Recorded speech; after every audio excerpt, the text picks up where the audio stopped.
Institute for Development hold for reporter them on research and data collection. For more on this, make we join Mastan Soiree. Capacity building women say for training reporter them on specialized reporting now be part of Esther Kabia a manifesto promise during the term when it be the campaign for be president for the Salon Reporters Union. Few months after when it don't be president for the Salon Reporters Union as way for fulfilling a manifesto promise make the Salon Reporters Union together with the Institute for Development don't hold one the capacity building for reporter them on a research and data collection. This engagement now have for give sabi to reporter them on specialized reporting. Dr. John Kaba, now the research and project manager for Institute for Development, explain about the reason we make them do this training. What we try to do now that normally during the training, one thing we emphasize that data literacy, research literacy, now something we normally not able to grasp through in our school, and we see the need to say as journalists, they're very integral in waiting like they distribute and waiting they generate, and everybody like they say, oh okay, they say na SLBC, they say na AYV. How credible is the information and they will like they present? So like when you look at and say if we develop journalists and competence in research, then we will go out and generate good evidence when they will share with the public and you will like explain that in a better way like the public will able to understand and able to respond accordingly. Inside Ion Talk, Regina Yila, now the director for Institute for Development, talk about waiting the one for achieve from this training with them all for reporter in the country. If the media can understand how to access research, they can understand how to look at data and see what it means, look at the evidence, then what you're reporting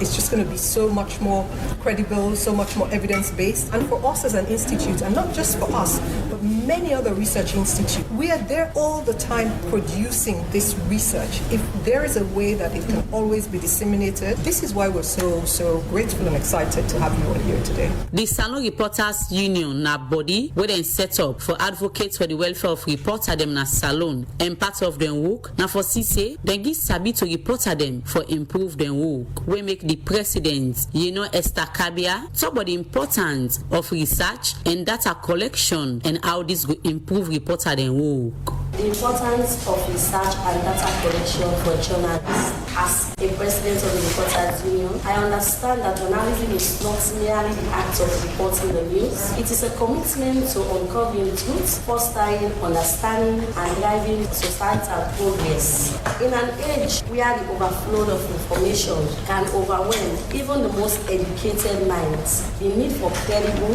evidence-based storytelling has never been more paramount. Research is the bedrock upon which our narratives stand. It provides context and deep transforming basis, facts into compelling stories. In our pursuit of truth, we must dig deeper than surface level impression and sensational headlines. Data collection, whether quantitative or qualitative, allows us to paint an accurate picture, a representation that reflects reality rather than guess. Esther Kabia carry on calling reporter them for take this training serious and put to practice waiting they don't learn from this training. I urge each one of us to recognize the profound impact that research and data collection can have on our work. Let us champion this principle in our reporting, cultivating integrity and credibility in all we do. To crown it all, I want to give flowers to the Institute for Development for taking it upon themselves to impart knowledge on us freely. I want you to know that we will not take this gesture for granted, and I also want to assure you that on behalf of my constituents, which is the reporters, that we will put it into practice whatever we achieve today. But waiting reporter them make up of this training where Salon Reporters Union and Institute for Development organize. I've been talk with different reporter them will be part of this training and at this then same. Many times we think that as journalists we know it all, which is not so the case. We must do cogent and accurate reporting, and this is really should be informed by data, and that's what I think the Institute of Development has really done for us here today, and we've been capacitated. Well, for one, I believe in the idea that of course learning only takes place when you really want to go and implement what you've learned. That is so very much significant. If you can implement what you've learned, then it is of great impact. That only shows that learning has taken place. I've learned a lot when it comes to research, using research in terms of doing our journalistic work. Before now, I have been conducting research to do my work, but today I've learned that even using artificial intelligence, which is AI, is highly recommended in terms of doing our work as journalists. Though you will not use it as it is on the app, you have to do your research, use AI doing your research and putting your articles or your news items together. Then reporter they end up assure Salo Reporters Union and Institute for Development say they go put to practice all the way till they don't learn from this training. We go give strength to them work for the Society for Radio Democracy. Mastan Soiree they report. From that reported the program Good Morning Salone continue and to the Radio Democracy they look at the energy challenge and situation at the country where studio guest na Honorable Abdul Karim Kamara from the main opposition APC na parliament. Also we still expect somebody from the energy sector for join me inside this discussion as we be really reach out to them. We dey continue to you Honorable as now you dey between at the studio. Now look at the things that we government say they don't do for improve electricity. They don't increase population of access to light, the megawatt from 150 to 450 and other things that we didn't say they don't put in place. To you all in here not speak to reality of what exactly they happen. In fact, what they do, they further deplete the existing infrastructures. One of the sad things that happen at the country currently, where many Sierra Leoneans say no, we are just bring them to light. Now the fact say in the last 3 years, all the audits report they don't come out on say we say government know they register the asset them na the various institutions. Now the Ministry of Energy, all the new bikes they them buy for the workman they not register none. Meaning a state sponsored looting scheme that one day. In which if you not register this mic saying a 98.1 get the day we go lost, nobody no go know say it don't lost because it not register.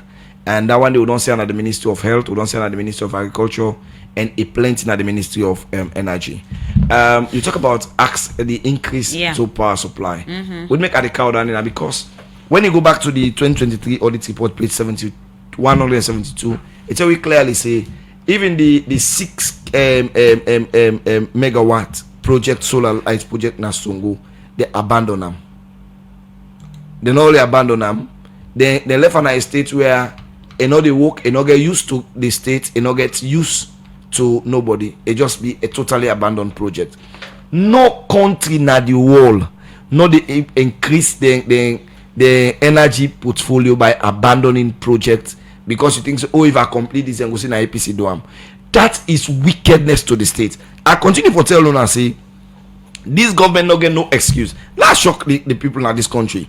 You know say the 2023 audit report also expose say when they can power a megawatt the way you be the pay na house now be 560 cents now be the pay for electricity.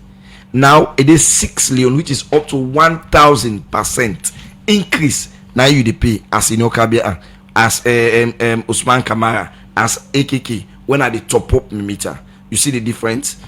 Then also in this money EDSA be supposed to pay to NIA in 2023 alone, apart from waiting EDSA owe the car parachute, even the money they for pay to NIA when 60 billion new loans, EDSA, EGTC not pay to NIA. So if you know they pay all the money, then me and you they buy electricity at this cost. Which excuse the way government will give it rather than it being a blatant wickedness and witchcraft on the part of Sierra Leone. So according to the newly appointed energy sector lead, winner Dr. Kande Koleyum Kela, they don't talk about things that we plan for do. Don't say they don't attend the energy summit na Tanzania. Also, they say within 3 years they plan for increase megawatt. All in things they are where they don't do and plan for do. So you waiting exactly meaning is serious or concern for the light business? I wish it would be there. The energy sector currently not to talk man we need.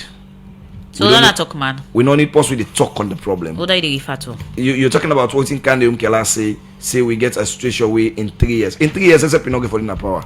So nobody not get for ask them, what you be say how they achieve them. That's not the solutions we need.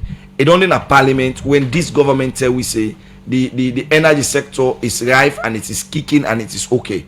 It was there and it be the talk on the mouth of the people. He say, oh, this is it's not tenable. This now one we see the reality in a parliament. Oh, the parliament, so we they see the reality of how government policies they fail. So when you come back, then can make you a lead and you think it's a problem you talk over. You don't talk over the problem. This is a problem we need tangible solutions.